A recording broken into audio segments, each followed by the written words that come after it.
Everyone, स्वागत आप सभी का एक बार फिर से बैंकिंग बस्ता के ऑफिशियल यूट्यूब चैनल पर। My name is Sonu Yadav and I am currently working as a bank PO.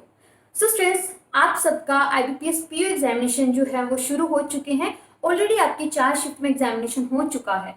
तो अब जो बाकी स्टूडेंट्स बच गए हैं उनके लिए एक छोटा सा यहाँ पर एनालिसिस मैं लेकर आई हूँ जो आपको हेल्प करेगा आपका जो कल एग्जामिनेशन है उसमें। डेफिनेट सेशन जो रखा है वो बहुत अच्छे से आपके प्री एग्जामिनेशन को एनालाइज करने के बाद रखा है।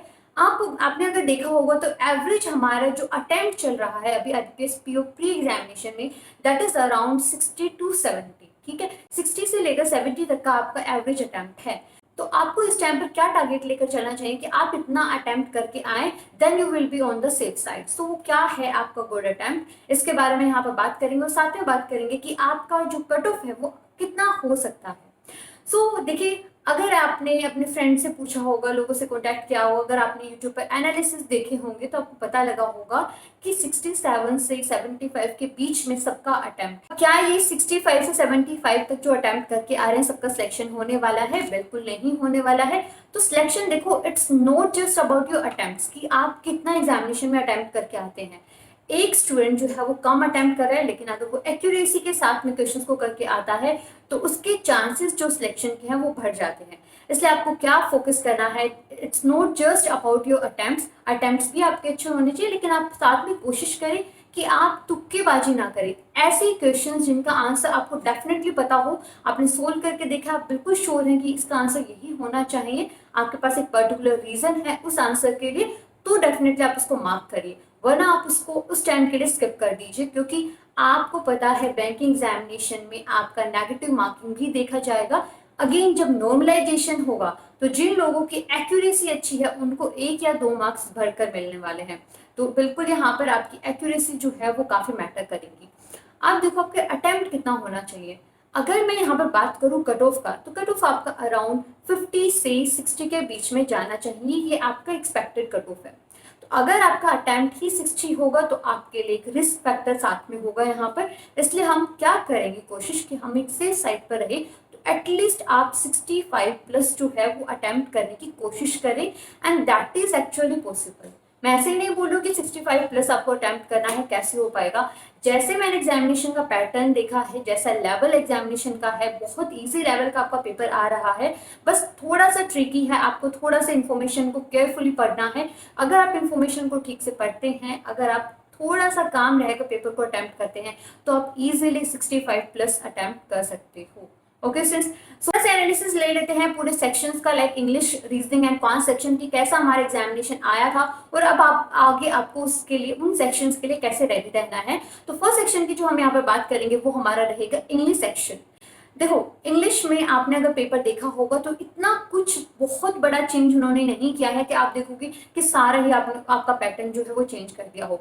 बैंकिंग एग्जामिनेशन के लिए अच्छी बात यह है कि इतना कुछ ज्यादा बड़ा चेंज वो नहीं लेकर आते हैं। जैसे लास्ट ईयर हमारे क्वेश्चंस आए थे वैसे ही क्वेश्चंस आपको इस बार भी देखने को मिले हैं। बट बात यह है कि आप पेपर को अटेम्प्ट कैसे करते हो, that is the most important thing. तो इंग्लिश सेक्शन के लिए हमारा स्ट्रेटेजी क्या रहना चाहिए यहाँ पर, what should be the right way to attempt the paper.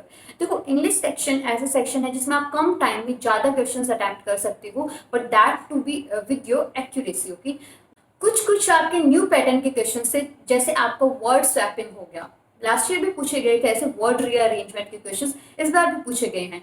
तो ऐसे क्वेश्चन जहां पर आपका ग्रामर पोर्शन चेक होगा, लाइक आपका एरर डिटेक्शन हो गया, आपके वोकैबुलरी के क्वेश्चंस हो गए, आपका वर्ड रीअरेंजमेंट हो गया, फिलर्स हो गया, तो ऐसे क्वेश्चंस को आप सबसे पहले फोकस करें ओवरऑल पेपर में से।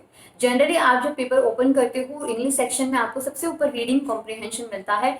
ज्यादातर स्टूडेंट्स अपना रीडिंग कॉम्प्रिहेंशन करना स्टार्ट कर देते हैं, जहां पर उनका ज्यादा टाइम वेस्ट हो जाता है। अगर आप रीडिंग कॉम्प्रिहेंशन बहुत अच्छे से करते हैं, अगर आपने मॉक टेस्ट में बहुत अच्छे से किया है, तो बिल्कुल उसके लिए जाइए। लेकिन मेरा पहले आपके लिए एडवाइस यही रहेगा कि रीडिंग जो भी पोर्शन है उसको आप लास्ट के लिए छोड़ दें।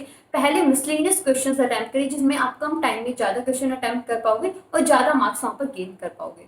ठीक है, तो एरर डिटेक्शन, फीलर्स वगैरह आपको सबसे पहले फर्स्ट गो में अटेम्प्ट करना है। सेकंड गो में हम कैसे क्वेश्चंस अटेम्प्ट करेंगे, ऐसे क्वेश्चंस जो क्लोज टेस्ट रहेंगे, आपके पैरा जंबल्स, PQRS वाले क्वेश्चन जो होते हैं वो आपको अटेम्प्ट करने हैं।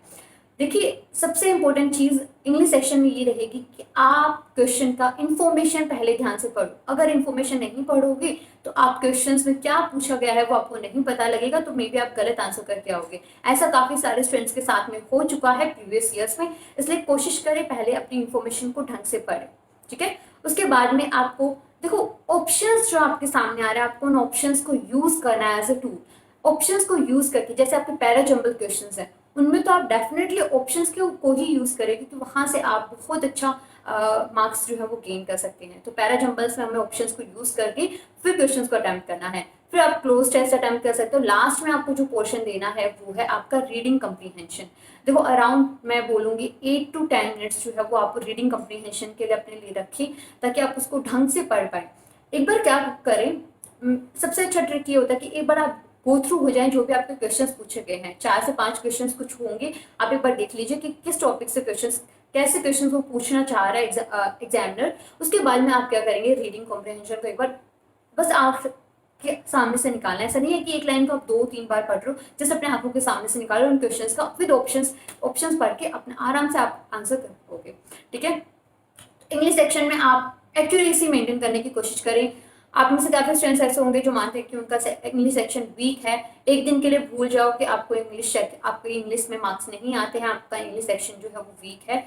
जस्ट बी स्ट्रॉन्ग और अपने ऊपर ट्रस्ट रखो कि आप जो क्वेश्चन का आंसर करके आओगे वो ठीक ही होगा। इस हमारा जो सेक्शन है वो रीजनिंग सेक्शन है। हमेशा की तरह इस बार रीजनिंग सेक्शन में मैक्सिमम क्वेश्चन आपको पूछा गया था पजल सेक्शन से। पजल सबसे ज्यादा पूछे गए थे। लेकिन देखो, पजल्स में भी कैसे पजल्स आपको पहले अटेम्प्ट करने हैं, that is the main question. उसके बारे में भी हम अभी बात करेंगे। बट आपको जो सबसे पहले सेक्शन अटेम्प्ट करना है वो आपका मिसलेनियस सेक्शन है। आपको सबसे पहले क्वेश्चन उठाने हैं सिलोगिज्म, इनइक्वालिटी। ये क्वेश्चन जो है वो सबसे पहले आप अटेम्प्ट करें। इसके साथ में blood relation, directions, order ranking, ये सारे क्वेश्चन है वो वन गो में आप अटेम्प्ट कर लें। जहां भी आपको पजल दिखे पीओ के पेपर में, वो आपको उस टाइम के लिए स्किप करना है, आपको मूव करना है नेक्स्ट क्वेश्चन पे, ठीक है। अब देखिए, जब आपका ये मिसलेनियस पार्ट हो जाएगा उसके बाद में आप चलेंगे पजल्स की तरफ। मैंने पीछे अभी आपका जो एग्जामिनेशन हुआ था उसमें मैंने देखा पेपर को, तो वहां पर कुछ क्वेश्चंस जो थे, लाइक आपका सर्कुलर अरेंजमेंट का क्वेश्चन है, उसमें सारे लोग अंदर की तरफ बैठे हुए हैं। एक क्वेश्चन आ गया आपका लाइन अरेंजमेंट का, जिसमें नॉर्थ साउथ की तरफ बैठे हुए हैं। तो देखो, ज्यादा कंफ्यूजिंग क्वेश्चन कौन से वाला है, जिसमें लाइन है और जिसमें नॉर्थ साउथ में लोग बैठे हैं, उसमें आपको ज्यादा टाइम लगेगा। इसलिए कोशिश क्या करें, पहले सर्कल पजल को बनाएं जिसमें सिर्फ इनसाइड का लिखा हुआ है, क्योंकि एटलीस्ट उसमें आपको डायरेक्शन के बारे में नहीं सोचना पड़ेगा, ठीक है। तो पहले ऐसे क्वेश्चंस करें, फिर लास्ट में ऐसे क्वेश्चंस रखें जिनमें 2 से 3 वेरिएबल्स आपको देखने को मिलते हैं, लाइक आपकी पजल्स हो गए, उनको पहले अटेम्प्ट करना है, उसके बाद में आप बाकी पजल क्वेश्चन को अटेम्प्ट करिए। आप इजिली 30+ अटेम्प्ट करके आ सकते हैं with accuracy in your reasoning section. So ज़्यादा पेपर में जाके नर्वस ना हो, क्योंकि जनरली क्या होता है, स्टूडेंट्स वहाँ पे जाके नर्वस हो जाते हैं। आप मॉक टेस्ट में बहुत अच्छा स्कोर करते होंगे, आपको नॉलेज भी है, लेकिन अगर आप पेपर में जाके नर्वस हो गए तो आपके लिए मुश्किल हो जाएगा। तो इसलिए देखो, जो स्टूडेंट्स ये सोचकर चलते हैं कि ये मेरा लास्ट एग्जामिनेशन है, ये आप पेपर से पहले सोचो, जब आप तैयारी करो तब सोचो कि ये मेरा फाइनल चांस है। लेकिन जब आप पेपर में बैठे हुए हो ये भूल जाओ। बस आप ये देखो कि आपको बस पेपर अटेम्प्ट करना है। ये सारी चीज़ें आपके माइंड से निकाल दो, ये सारे थॉट्स जो आपके माइंड में आ रहे हैं कि क्या मेरा पेपर क्लियर होगा या नहीं होगा, कितने मार्क्स आएंगे, कितने मैं अटेम्प्ट कर पाऊंगा, ये बहुत सारी चीज़ें अगर आपके माइंड में चलती रहेंगी तो वो जो इन्फॉर्मेशन है, वो क्वेश्चंस कैसे सोल्व कर पाओगे ना। इसलिए अपने माइंड को थोड़ा फ्री रखो ताकि आप क्वेश्चंस को अच्छे से पढ़ पाओ, उसको अच्छे से सोल्व कर पाओ। एंड लास्ट में जो हमारे सेक्शन यहाँ पर हम बात करने वाले हैं वो है क्वांट सेक्शन। तो क्वांट सेक्शन में आपने देखा होगा एनालिसिस कि बहुत ज़्यादा ये जो क्वेश्चंस आ रहे हैं आपके, वो कैलकुलेशन बेस्ड है। अगर क्लर्क एग्जामिनेशन में आप देखेंगे तो वहाँ तो बहुत ज़्यादा कैलकुलेशन आती है।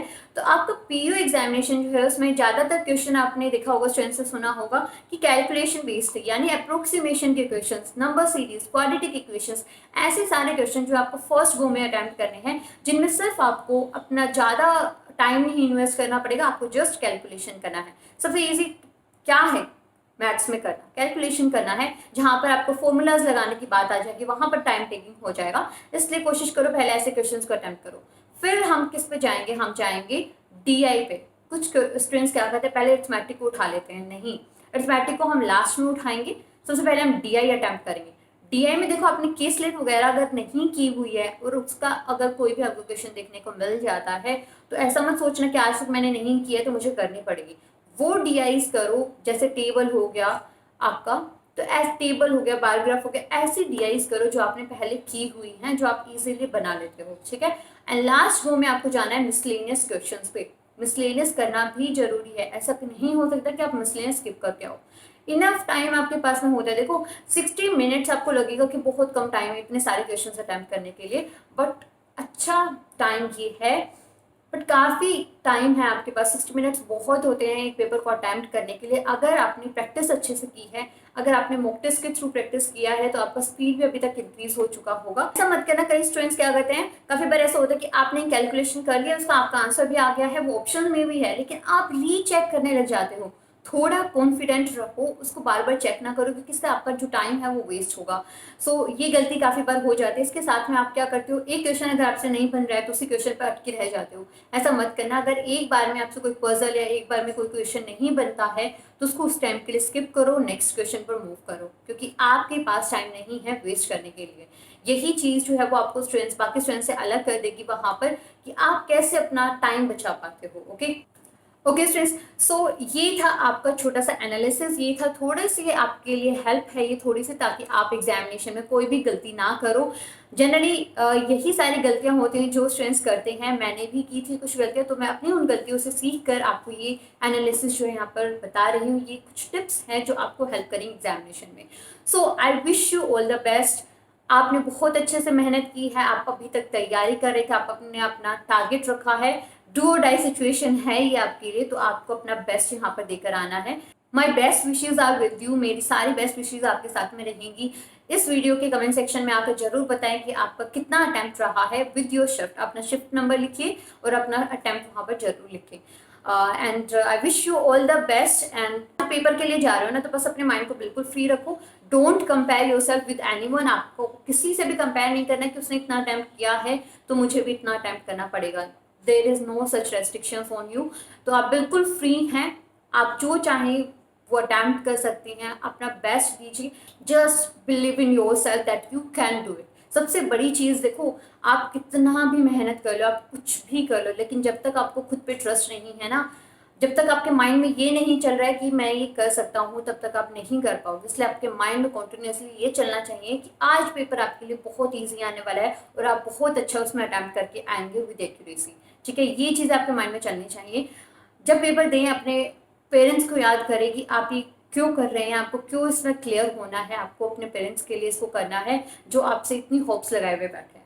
ठीक है, so all the best for you. And I wish कि आप जो लोग इस सेशन को देख रहे हैं, आप सबका सिलेक्शन, आपका प्री एग्जामिनेशन जरूर क्लियर हो। Thank you so much guys and have a good day, and do like and share this video ताकि बाकी स्टूडेंट्स को भी इससे हेल्प मिल पाए।